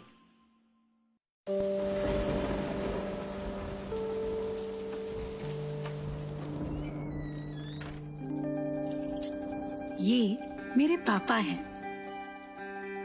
हो सकता है ये कुछ बातें भूल जाते हैं, लेकिन मुझसे जुड़ी हर यादें मन की परतों में ठीक वैसे ही सजा रखी हैं जैसे इस अलमारी में कपड़ों की तहें। उनके संघर्ष की धूप ने मुझे लक्ष्य पाने की सीख दी है और उनकी सांवली छाया ने माँ के संस्कार।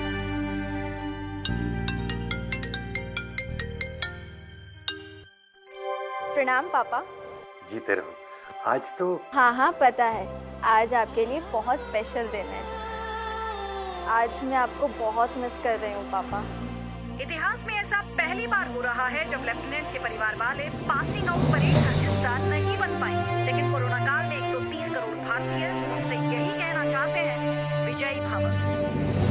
पापा कहते हैं कि संभव की सीमा जानने के लिए असंभव से आगे निकलना पड़ता है, और योद्धा वही है जिसके मन में गौरवशाली परंपराओं के लिए सम्मान हो और जिसके कंधों पर अपने देश का अभिमान हो। Ladies and gentleman, lieutenant Anjali Kumar. Zee News, परंपरा संस्कारों की। सपने एक स्पर्श से जगते हैं। कहते हैं ना, पहला कदम ही सफलता की सीढ़ी बनता है। Yes, I know. How can I forget that? अरे दिव्या, कितना टाइम लगेगा यार? मम्मा मेरा होमवर्क। अरे बहू, पूजा की थाली। परिवार की आशाएं बेड़ियां बनेंगी या पंख, चुनना आपको है। समय की धड़कन नहीं बदलती, समय के साथ हम बदलते हैं।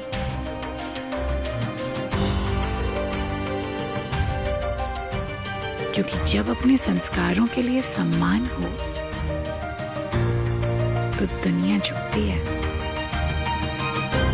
जी न्यूज, परंपरा संस्कारों की।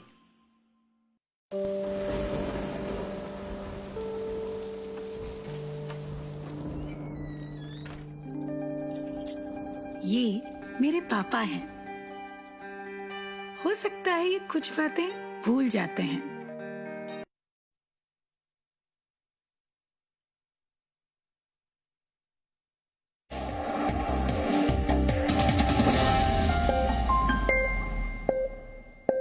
और अब आखिर में देखते हैं कि आज के इतिहास में क्या लिखा है। वर्ष 1951 में आज ही के दिन पाकिस्तान के पहले प्रधानमंत्री लियाकत अली खान की हत्या कर दी गई थी। जब उन्हें गोली मारी गई तब वो पाकिस्तान के रावलपिंडी शहर में एक रैली को संबोधित कर रहे थे। लियाकत अली का जन्म हरियाणा के करनाल में हुआ था, जो कि अविभाजित भारत के पंजाब प्रांत का हिस्सा था। दिलचस्प बात यह है कि भारत की अंतरिम सरकार में भी लियाकत अली वित्त मंत्री थे और उन्होंने वर्ष 1946 में भारत का बजट भी पेश किया था। बंटवारे के बाद 14 अगस्त 1947 को वो पाकिस्तान के प्रधानमंत्री बन गए, जिसके बाद R.K. षणमुगम चेट्टी को भारत का पहला वित्त मंत्री बनाया गया। वर्ष 1923 में आज ही के दिन एनिमेशंस के लिए मशहूर द वॉल्ट डिज्नी कंपनी की स्थापना अमेरिका के कैलिफोर्निया में हुई थी। उस समय इस कंपनी का नाम डिज्नी ब्रदर्स कार्टून स्टूडियो रखा गया था। Mickey mouse the Walt Disney company का आधिकारिक मैस्कट है। मिकी माउस जैसे कार्टून कैरेक्टर्स की रचना करने वाले वॉल्ट डिज्नी ने इस कंपनी को अपने भाई के साथ मिलकर शुरू किया था। एनिमेशन की दुनिया में वॉल्ट डिज्नी के काम को आज भी याद किया जाता है और वॉल्ट डिज्नी ने 26 ऑस्कर अवार्ड्स जीते थे, जो आज भी एक रिकॉर्ड है।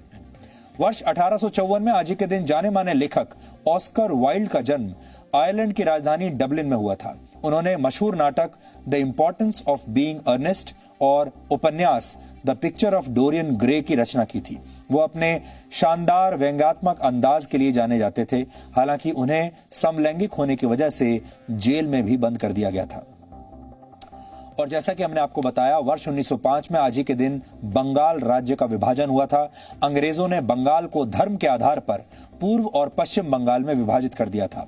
इतिहास में इसे बंग भंग के नाम से जाना जाता है। बंगाल के अलावा बिहार, उड़ीसा और असम ब्रिटिश भारत में बंगाल प्रेसिडेंसी का हिस्सा थे।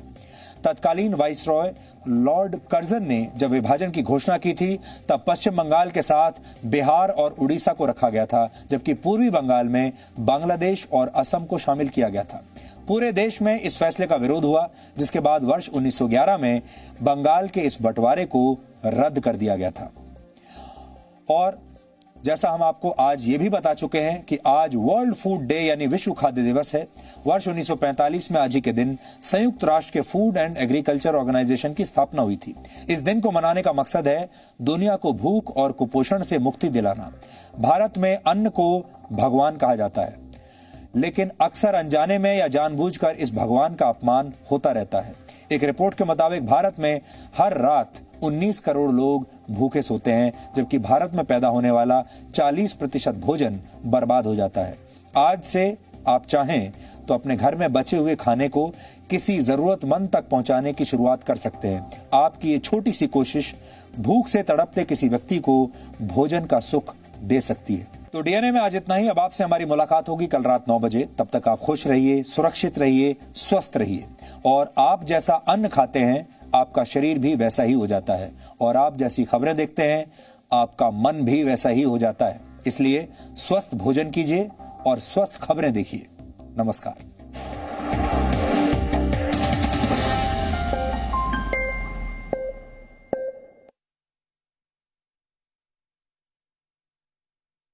लेकिन कोरोना काल में 130 करोड़ भारतीय उनसे यही कहना चाहते हैं, विजयी भव।